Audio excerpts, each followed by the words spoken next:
안녕하세요. 사랑하는 사람이 정신질환할 때 도움이 되는 방송 조은의 마음약국입니다. 오늘 정말 귀한 분을 이렇게 직접 모실 수 있어서 너무 감사한데, 네, 저희 구독자 조이님들에게 자기소개 부탁드립니다. 네. 안녕하십니까. 제가 조은의 마음약국을 통해서 여러분들 많이 뵀던 것 같고, 또 여기 프로그램을 같이 쉐어하면서 많은 얘기를 들었습니다. 그리고 제 유튜브에 질문하시는 분들도 많이 계셔서 조은의 마음약국이 저는 굉장히 친밀한 이웃이라고 느껴지고요. 오늘 이 아름다운 장소를 방문하게 돼서 아주 즐겁고 좋습니다. 그리고 우리 고직한 선교사님, 김정희 사모님, 그리고 조은의 맹활약하시는 장자님 만나 뵈서 영광입니다. 고맙습니다. 네. 이번에 2년 만에 한국을 방문하셨다고 네. 들었는데, 네. 이번 방문 때 어떤 스케줄을 좀 감당하셨는지. 네.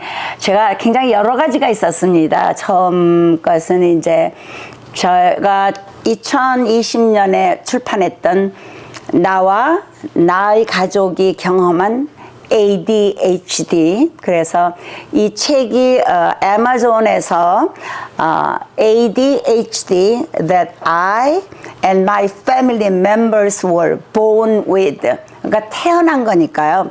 그런 것으로 해서 이제 그 사람들에게 알려졌는데요.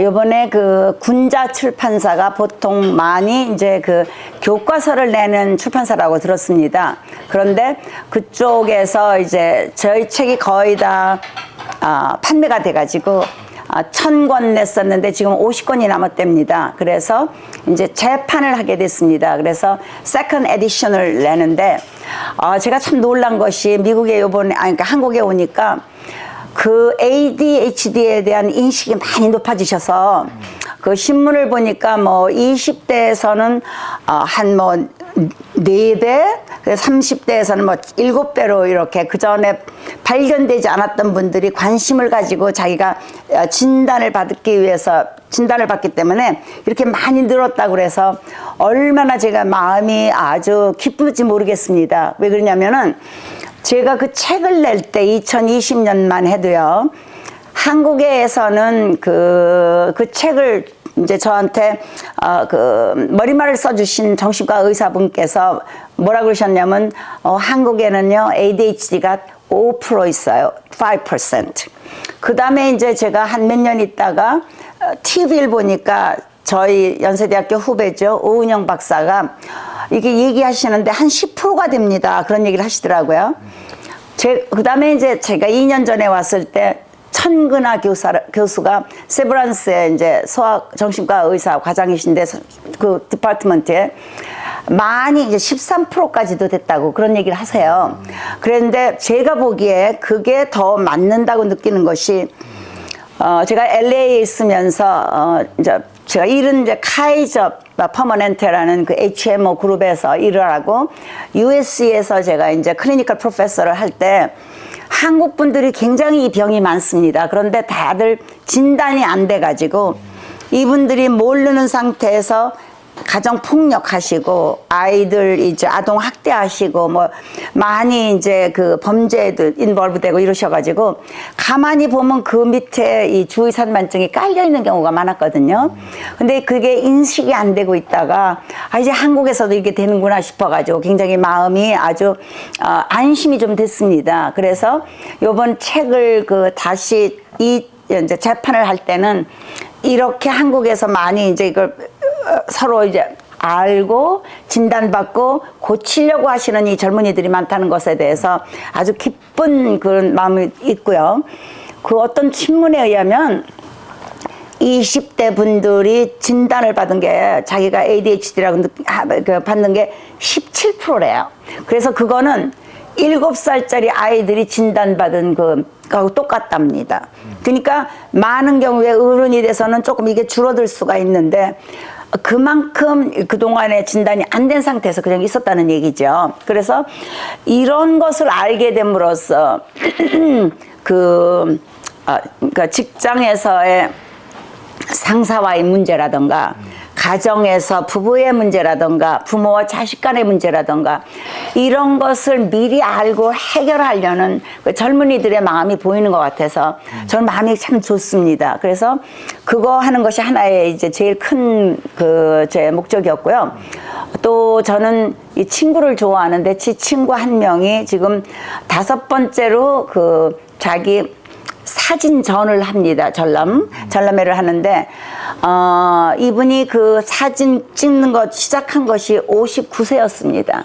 그래서 저하고 지금 나이가 같으니까 59세로부터 지금 20년 사이에 5번째 이걸 합니다. 전람회를.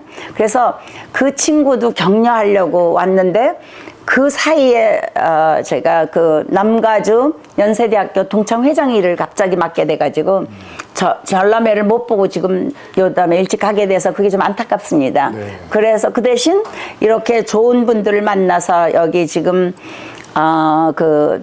좋은의 식구도 만나 뵙고 우리 정신적인 여러분들 친구들 만나 뵙고 그래서 이건 참 저한테 큰 도움이 된다고 생각이 듭니다. 그래서 네. 그런 목적으로 왔고요. 저는 한국으로 오면 참 좋은 것이 우리 아이들 학용품, 우리 그랜드 칠드런들이요 한국 학용품을 그렇게 좋아하세요. 그래서 학용품을 많이 사가다 주면은요 아주 할머니로서 정말 대우를 많이 받습니다.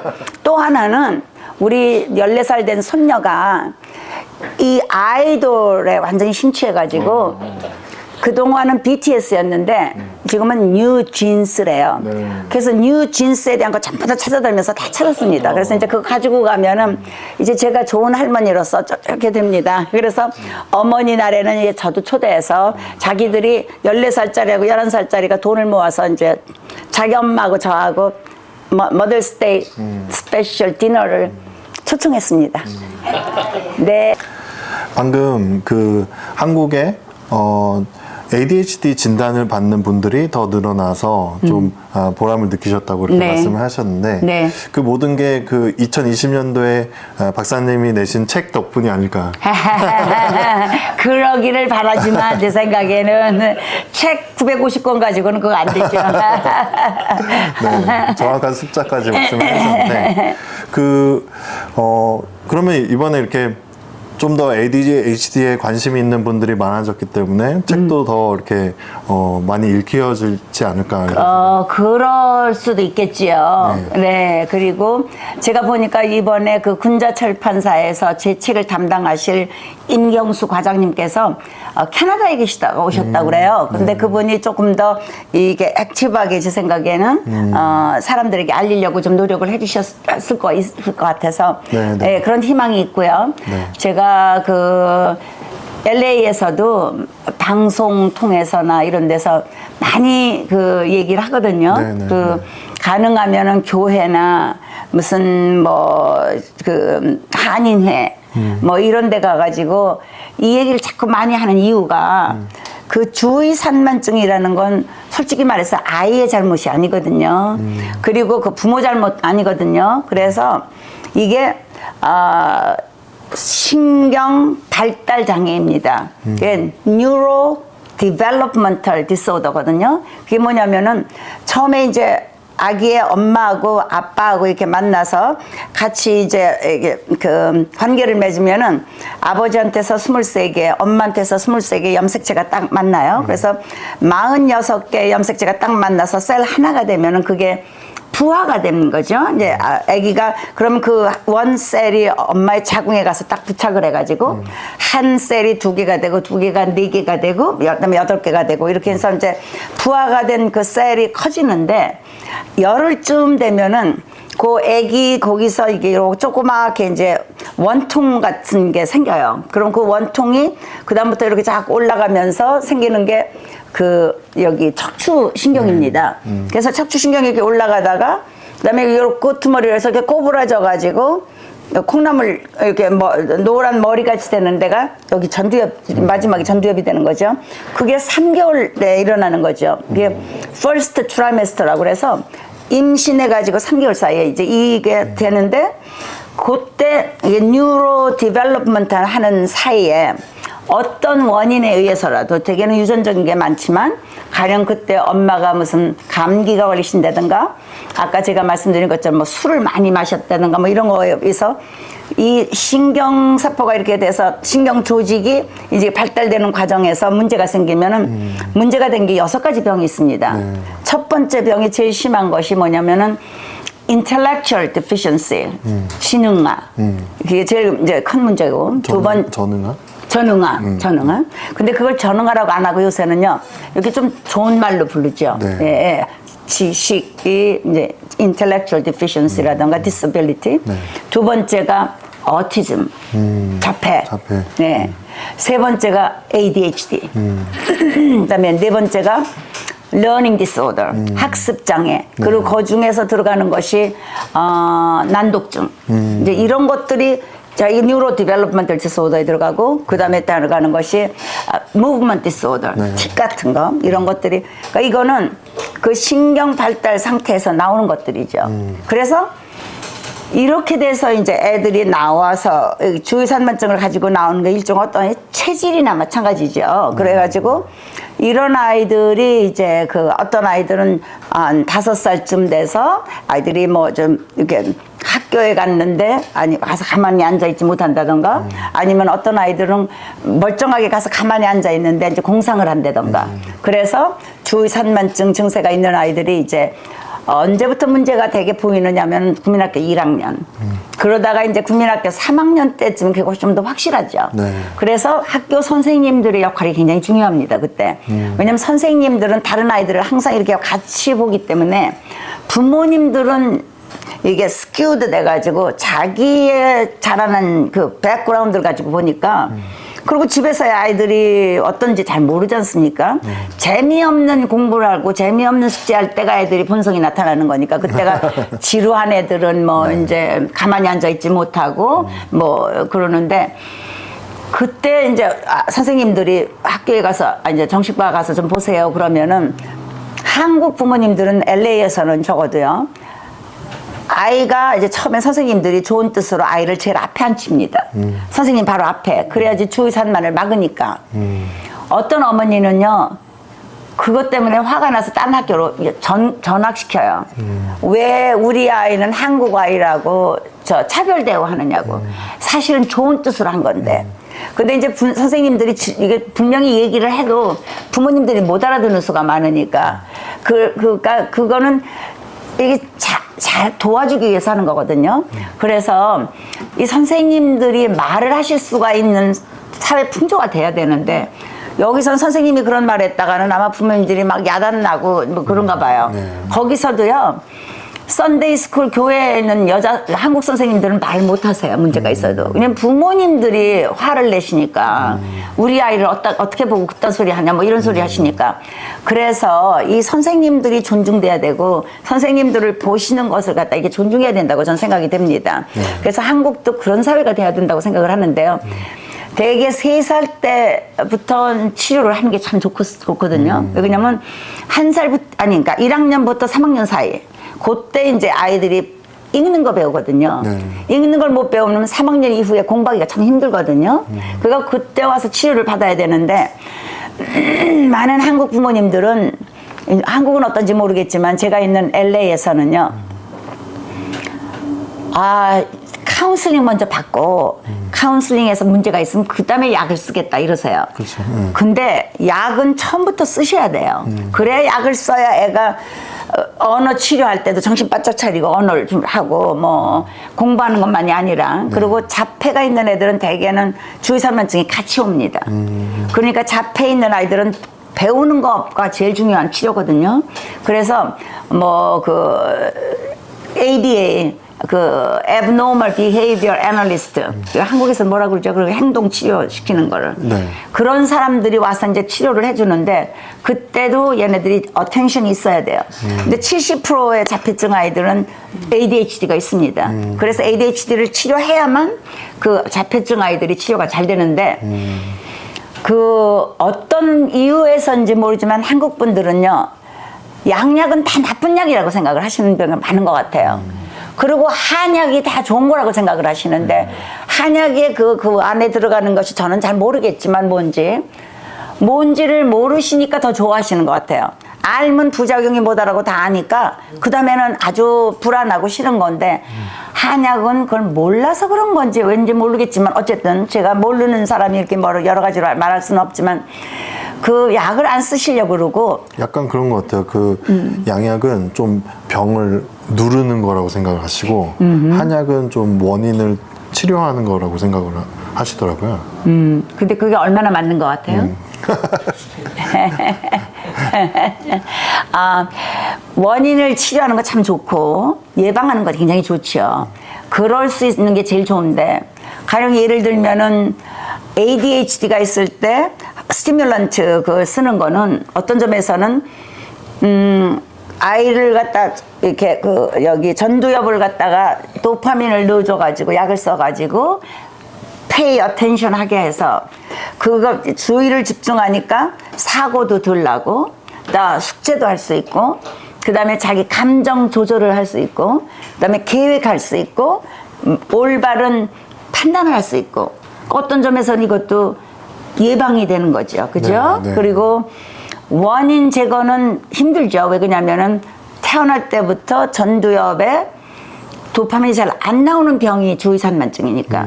그러니까 이런 거 가지고 태어나는 아이가 사실은 제일 희생자임이죠. 얘네들이 제일 고생하는 거 아닙니까? 자기가 필요할 때 이게 도파민이 안 나와지니까 이게 주의산만이 되니까 그 다음에 선생님한테 자꾸 야단 맞고 친구들도요.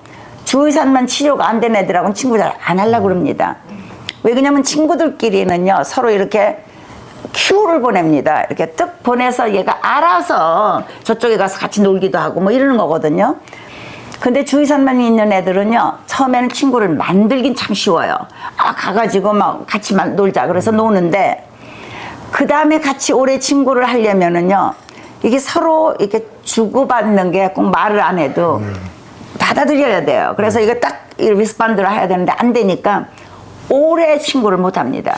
그러면 좀 궁금한 게 있는데 네. ADHD는 도파민이 좀 적게 분비돼서 되는 거고 프리프론탈 로브에 그런 반면에 조울증은 좀 과다 분비된다고 알고 있는데 그게 이제 그 조울증에서도요 거기에 그냥 도파민만 관계되는 건 아니고 거기에 세로토닌이라던가 노에피네프린이라던가 가바 이렇게 억누르는 거 이런 것들이 다 관계가 되거든요. 그리고 도파민도 이게 이 전두엽 이게 인간답게 만드는 그 두뇌죠. 여기에 도파민이 잘 안 나오는 거는 주의산만증이지만 이 밑에 있는 그 숨골에 substantia nigra라는 데가 있는데요. 거기에서 도파민이 잘 안 나오면 그건 파킨슨 병이거든요.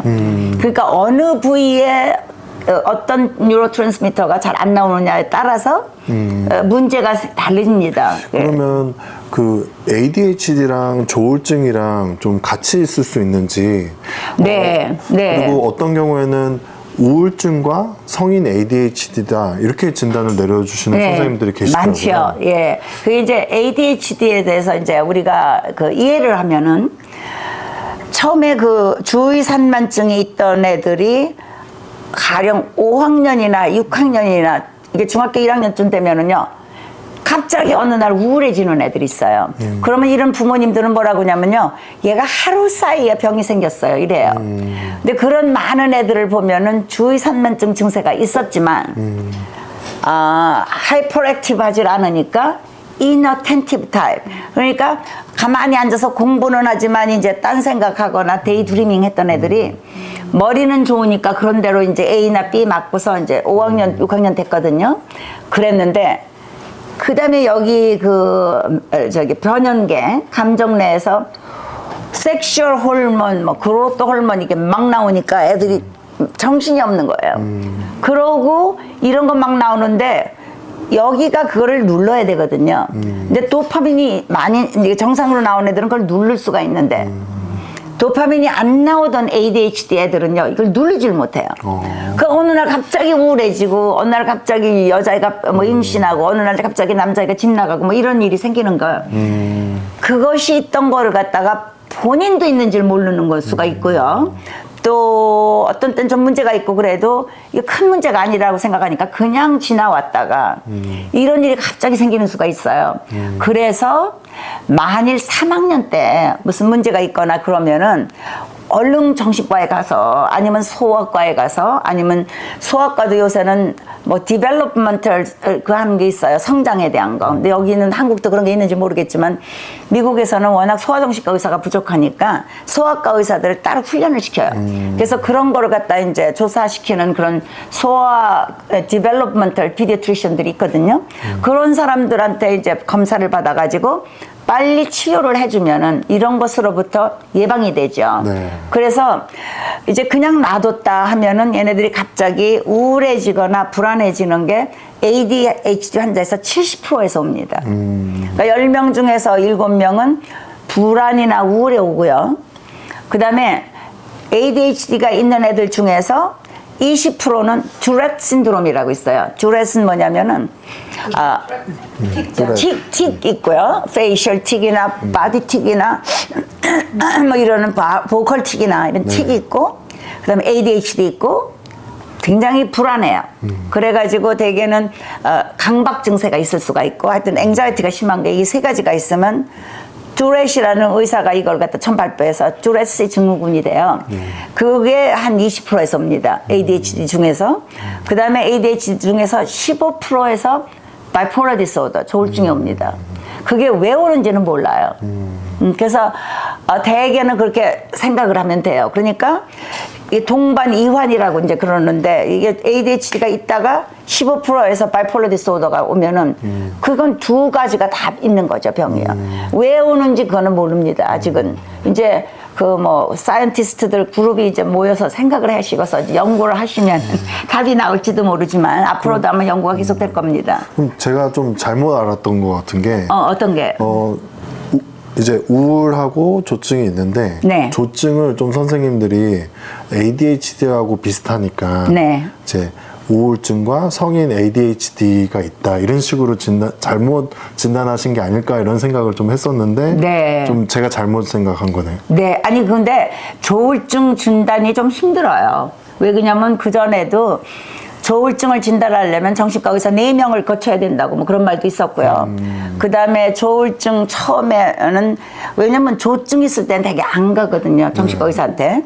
조증이나 경조증 뭐 이럴 땐 잘 안 가고 또 그게 그렇게 오랜 시간 동안 있는 게 아니거든요. 대개는 조증이 있을 때 한 일주일 내 아니면 입원하면 그보다 더 빠르고 경조증은 되게 나흘 뭐 그런데 그 우울은 그 다음에 심하잖아요. 그래서 오래 가고. 네. 그러니까 그냥 우울해서 의사한테 가면은요, 의사들은 되게 이게 조울증에서 우울증인지 메이저 디프레션 우울 때문에 오는 우울증인지 도저히 분간이 안 됩니다. 네. 도저히 분간 안 돼요. 그렇기 때문에 뭐 가족이나 부모나 뭐 부부가 가서 이분은 그 전에 이렇게 뭐 돈도 많이 쓰고 그런 적이 있었습니다. 그러면 그게 도움이 되고 그러면은 이제 조울증인 거고 이 집안에 어떤 사람이 뭐 바깥에 집을 나가가지고 있다가 뭐 길거리에서 죽었습니다. 그럼 되게 그러면은 그게 이제 조울증의 것도 있을 수가 있고요. 홈레스 중에 굉장히 조울증이 많거든요. 그 다음에 어떤 사람들은 굉장히 술을 많이 마시고 뭐 폭행을 많이 하고 뭐 그랬습니다. 그것도 하나의 이제 조울증의 심통이 증상이 될 수 있으니까 네. 그러면은 이제 조증을 의심할 수가 있죠. 그리고 그래도 그것만 가지고 확인이 안 되면은 되게 의심하면서 이제 치료를 하는 건데 제가 그 전에 한번 구글을 보니까 어떤 내 환자가 저를 막 욕하면서 자기 일생을 제가 망쳤대요. 조울증 진단을 내려서.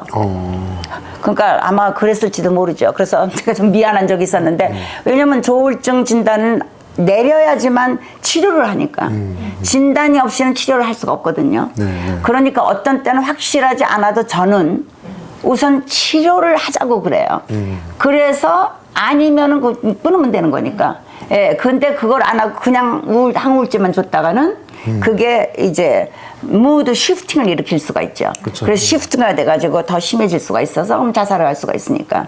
그래서 그게 이제 정신과 의사가 어떻게 트레이닝을 받았냐, 어떤 식의 마음가짐을 가지고 있냐, 이거에 따라서 좀 다를 수가 있고요. 그러니까 저는 이렇게 생각합니다. 어떤 이게 툭 튀어나온 게 있으면 어떤 사람들은 이거 뭐 그냥 지나가는 뭐 그러니까 없어질 겁니다라고 생각할 수 있지만 이게 암이 아닌 거를 확인할 때까지는 이건 암일 수가 있습니다. 이렇게 저는 생각하니까 항상 나쁜 걸 생각해야지 생명을 보호할 수가 있으니까. 예. 그래서 저는 그래서 좀 그 구글에서도 욕을 먹은 것 같아요, 환자한테. 근데 자기가 조울증 환자가 아닌 사람은 이렇게 욕하지 않아요. 자기가 조울증 환자니까 나한테 욕을 했을 거예요. 그래. 근데 제가 좀 이제 나쁜 소식을 전한 거지요. 그럼 박사님 마지막으로 그 박사님이 운영하시는 유튜브 채널이 있잖아요. 네네. 그 채널에서 좀 앞으로 박사님이 좀 다루고 싶은 좀 더 다루고 싶은 그런 주제나 네. 아니면 그런 병이 있다면 예. 네. 제가 지금 뭐 한 1년 반 이상을 하면서 80여 개의 그 유튜브 비디오를 했는데요. 제일 그 진실하고 아주 무섭게 다급한 심정으로 그 코멘트 하시는 분들은 댓글 하시는 분들은 조울증 환자가 많습니다. 네. 아니면 조울증 환자의 가족. 네. 이분들이 특히 약물이라던가 부작용이라던가 이런 것 때문에 굉장히 고민을 하세요. 그리고 의사하고의 관계에서 굉장히 좀 뭐랄까 스트레스를 하더라고 하더라고요. 네. 여기서는 의사에게 그런 걸 물어봐도 됩니까? 이런 말씀하시는 게 있어요. 그럼 의사한테 물어보지 않으면 누구한테 물어봅니까? 의사가 처방을 했는데. 근데 또 어떤 의사들은 아마 그거를 자기의 권위에 대한 아마 어떤 그 챌린지라고 느끼시는 분들도 아마 있으신가 봐요.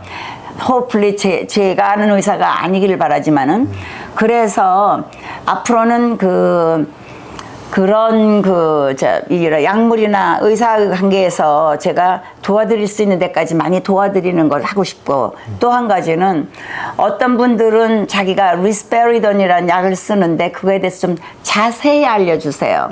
그래서 그 약 하나하나마다 조금씩 자세하게 알려드리는 거를 하는 게 도움이 되지 않을까 생각이 들고요. 네, 네.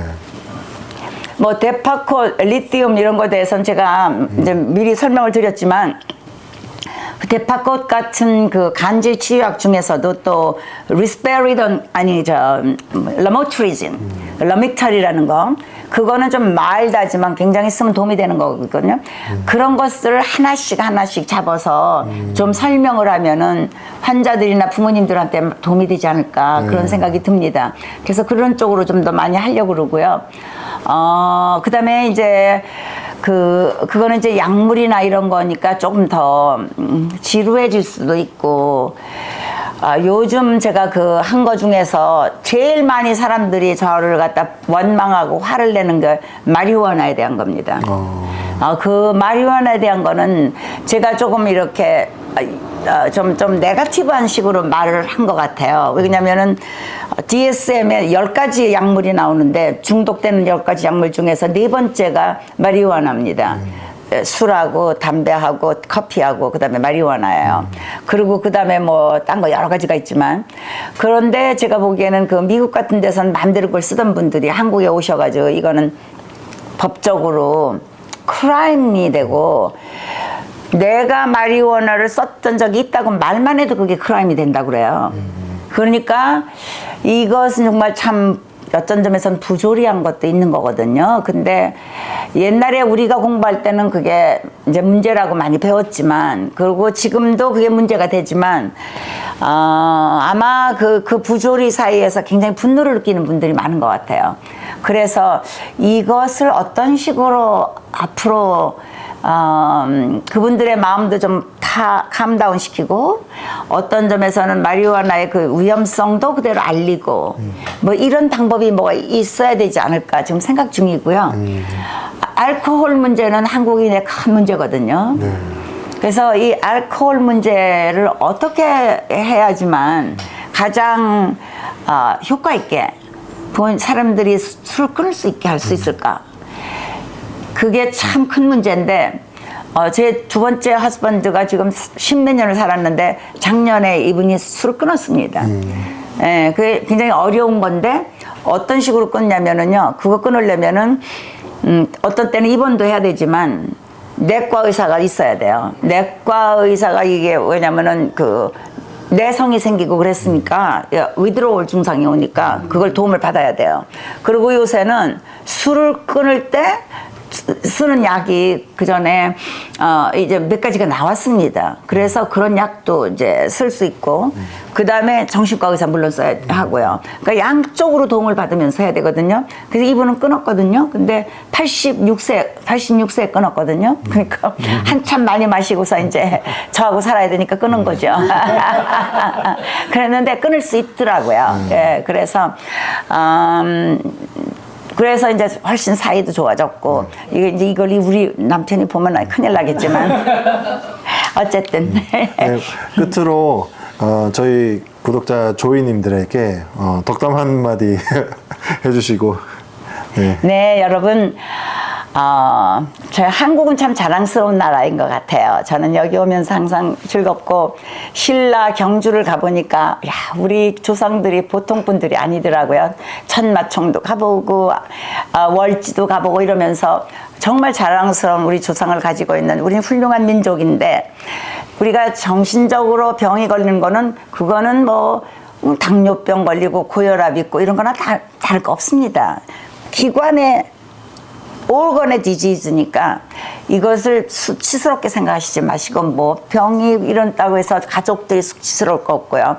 열심히 공부하시고 열심히 배우시고 열심히 서로 협력하셔서 빨리 나으시고 그 다음에 희망을 가지시고 금방 안 나으면 시간을 좀 가지시고 인내하시고 그리고 가장 좋은 방법으로 성공하시고 행복하시기 바랍니다.